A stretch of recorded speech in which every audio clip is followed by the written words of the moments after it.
Hey guys, so I had to re-record this video because my mic wasn't working. But today I am at the park because I thought I had to do a change of scenery. And I know I'm sorry for the lack of mic, so I'm using my phone. So the next time I'm shooting a video, I'll get a proper mic. Yeah, so today I thought that I'll kind of like sit down and talk about what happened for the past few weeks, because somebody suggested that I should probably do a vlog, but I don't know, I'm not like a big fan of like doing vlogs as of recently, because I feel like vlogs just take away a lot of like the genuineness of my actions, if that makes sense. Like I read this book recently called The Miracle of Mindfulness. It's kind of like a book of a Buddhist teachings where it's like you have to be intentional with like the things that you do, like when you brush your teeth. You have to be like in the present moment thinking of brushing your teeth and not worry about other things. So it's like, I don't know, if I were to like do the dishes or read a book or something, I feel like I'll be too aware that there's a camera recording me instead of like me having to do the action itself. Yeah, also like I don't really want to show to people out there like how, I don't know, it just feels weird. It feels like there's a spectator and I feel like I'm being watched. It's just a me thing, obviously, so that's my personal preference to like not do vlogs. But I am quite open to like telling you guys like what I've been up to though. Sorry if I'm a little bit distracted. Like I have like a couple shooting wedding photo shoots and they're like hugging each other and it's like distracting me. 5%. So I'm gonna make this quick because I have 5% battery left. I need to buy a power bank as well. Fuck my life. I think the video is going to be titled Ramadan Reflections 2025, because I think it's the first year that I've truly kind of like properly experienced Ramadan in my own way, because I wasn't really raised to be like religious, so I mean clearly like I experience Islam to be like something that's around me, like something that I take for granted a lot. I was experiencing it from the eyes of like the perspective of culture instead of the religion itself. Yeah, a lot of the times when I am like fasting or one of the times when I am praying, it's mostly based on like my like an extrinsic motivation.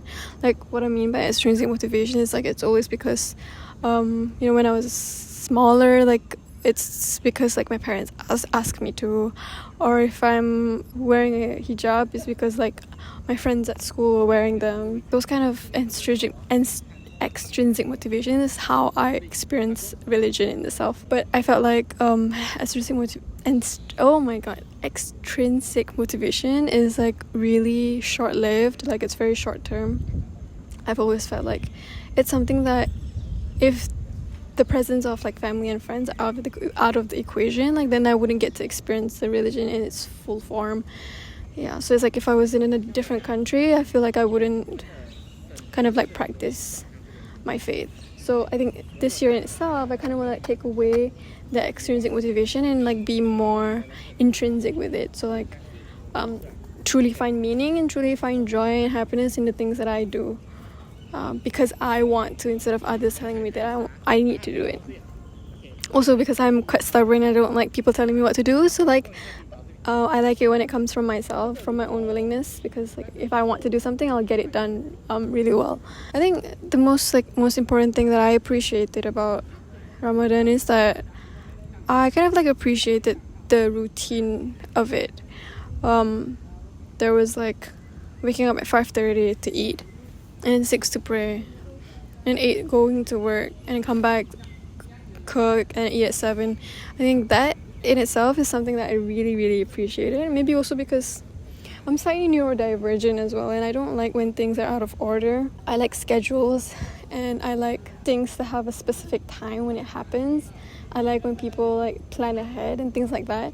So I guess like the whole experience is just kind of like, it makes sense to me to have certain times for certain activities. I guess like praying in itself is also something that I kind of like started to appreciate more, because it kind of grounds you to reality, I guess. Because I don't know, for me, when I get really focused when I'm doing work. Yeah, I'm always in deep work, so I can get work done in like periods of long hours, like 2-3 hours, and like not stop, right? Having to like consistently remind myself to pray is like also having to like stop and like take a break from work. So that in the working perspective, that gives me a little break, so that's great. But from a spiritual perspective, it kind of helps me to tell myself that work is really not everything, and like yeah, I guess it just kind of reminds me that like time exists and work can come later, and to kind of like pause so that I can approach work in a more fresher mind. Yeah, I don't know, it really does kind of like reset your brain a little bit when you pray, or each time you do pray. So I feel like that kind of routine is humbling, actually, quite a humbling experience. And because of that, I feel like it's something I kind of like look forward to now rather than something that I have to do. Yeah, I think it still has a lot to do with like the intrinsic motivation of it all. The experience of Ramadan in Malaysia is just very communal, and it's something that we take for granted a lot, because I know like other countries go for Tarawih, right?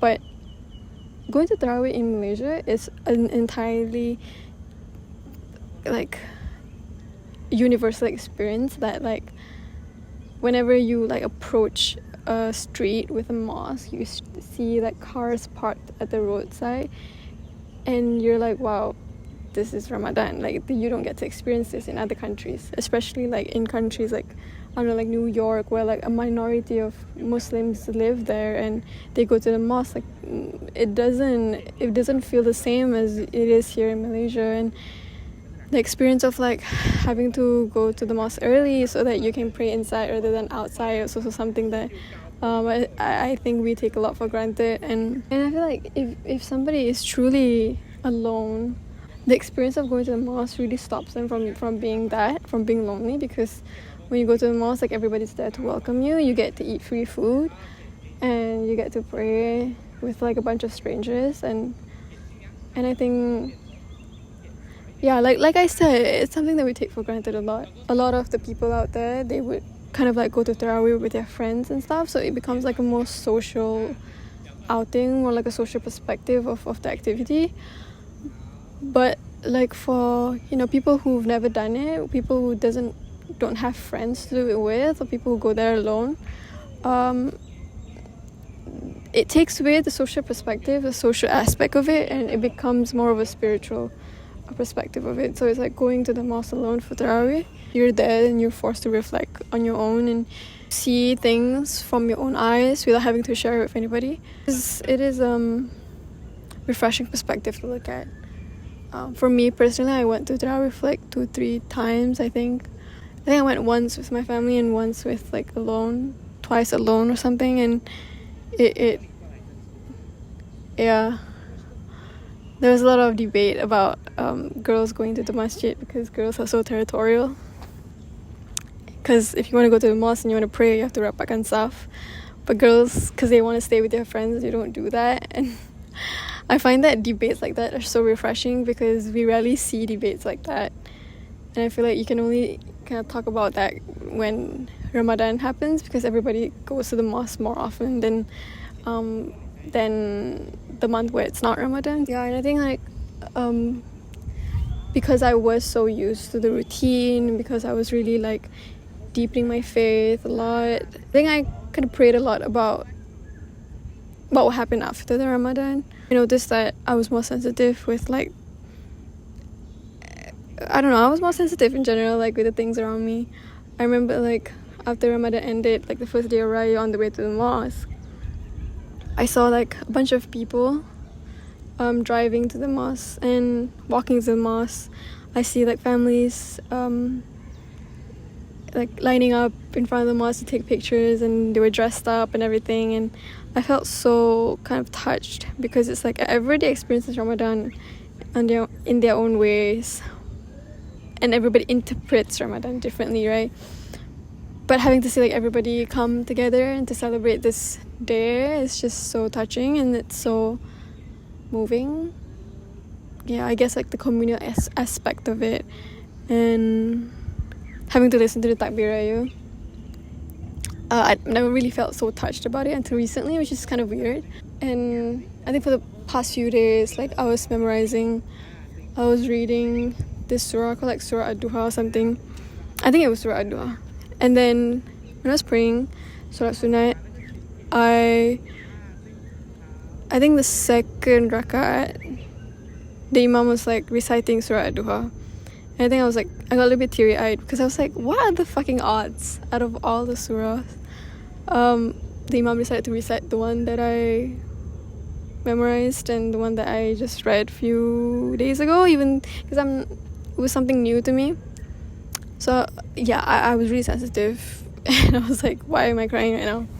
Anyways, so yeah, my raya was kind of simple. It was not like as extravagant as others were, and not to say that that's wrong, but you know, I learned to appreciate raya in simple, joyful ways. Trying to like appreciate it in its little forms. That's like the reward of me deepening like my faith and trying to understand Ramadan in my own way, because I felt like raya was really like, I've never experienced raya like that before, even though it was just the same as every other year. It was just more meaningful because I found meaning through my own through my own experience. Then giving out duit raya was more fun, because even though I earned it, like I felt like I was actually contributing to something, like I was giving something to other people, to my family. That should be the way it is. Everybody should try to experience things like this alone.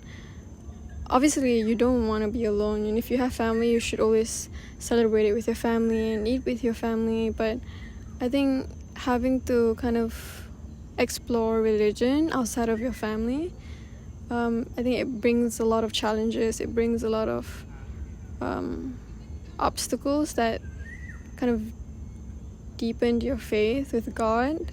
I've lived through different perspectives in religion, and I think this is the way that I think will keep me consistent throughout.